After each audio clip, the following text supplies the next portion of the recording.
നമ്മുടെ ആലപ്പുഴയ്ക്ക് സ്വന്തമായിട്ട് കപ്പലുണ്ടായിരുന്നു എന്ന് പറഞ്ഞാൽ നിങ്ങൾ വിശ്വസിക്കുമോ?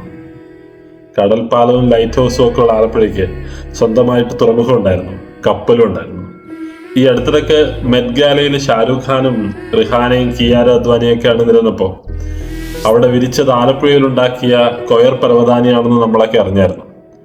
ഇതിനും വർഷങ്ങൾക്ക് മുമ്പ് കടൽ കടന്നു പോയിട്ടുണ്ട് ആലപ്പുഴയുടെ കൊയർ പെരുമ.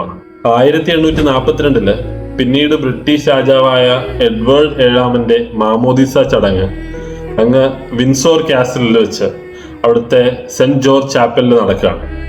അന്ന് അവിടെ മുഴുവൻ രാജവീതിയായിട്ട് വിരിച്ചൊരുക്കിയത് ആലപ്പുഴയുടെ കൊയറാണ്. അഞ്ചങ്കോ, മങ്ങാടൻ, ആലപ്പാടൻ, അഷ്ടമുടി.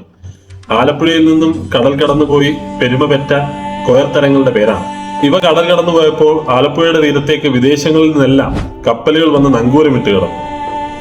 അമേരിക്കയിൽ നിന്നും, ഇംഗ്ലണ്ടിൽ നിന്നും, ഫ്രാൻസിൽ നിന്നും, ബെൽജിയത്തിൽ നിന്നും, പോളണ്ടിൽ നിന്നും, ചെക്കോസ്ലോവാക്യയിൽ നിന്നും, എന്തിനേറെ ഓസ്ട്രേലിയയിൽ നിന്ന് വരെ കപ്പലുകൾ ഇവിടെ വന്ന് നങ്കൂരമിട്ട് കിടന്നു. 1862 1270 അടി നീളമുള്ള കടൽപ്പാലവും അതേ വർഷം തന്നെ ഇന്ത്യയുടെ പടിഞ്ഞാറൻ തീരത്തെ ആദ്യ ലൈറ്റ് ഹൗസും ആലപ്പുഴയിൽ ഉയർന്നു. ഇതിനു പിന്നാലെ ചെട്ടിമാരും ഗുജറാത്തികളും കേയമാരും എല്ലാം ആലപ്പുഴയിൽ വന്നടിഞ്ഞു. മാത്തൂത്തറയിൽ 2 കപ്പലുകൾ ഉണ്ടായി.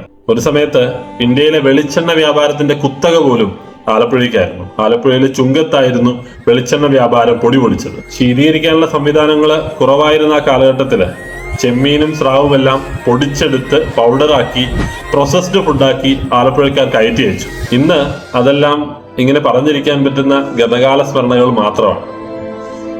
ഈ അടുത്തിടയ്ക്ക് നമ്മളെല്ലാവരും കേട്ടു, കേരളത്തിലെ ഏറ്റവും വികസനം മുറ്റിപ്പോയ ഒരു നാടാണ് ആലപ്പുഴ എന്നുള്ളത്. കൊച്ചി തുറമുഖത്തിന്റെ വളർച്ചയോടെ സംഭവിച്ച ഒന്നാണ്. എന്നാൽ ഇനിയൊരു നല്ല കാലം നമ്മുടെ ആലപ്പുഴയ്ക്ക് ഉണ്ടാവും. നമുക്ക് പ്രതീക്ഷയോടെ കാത്തിരിക്കാം.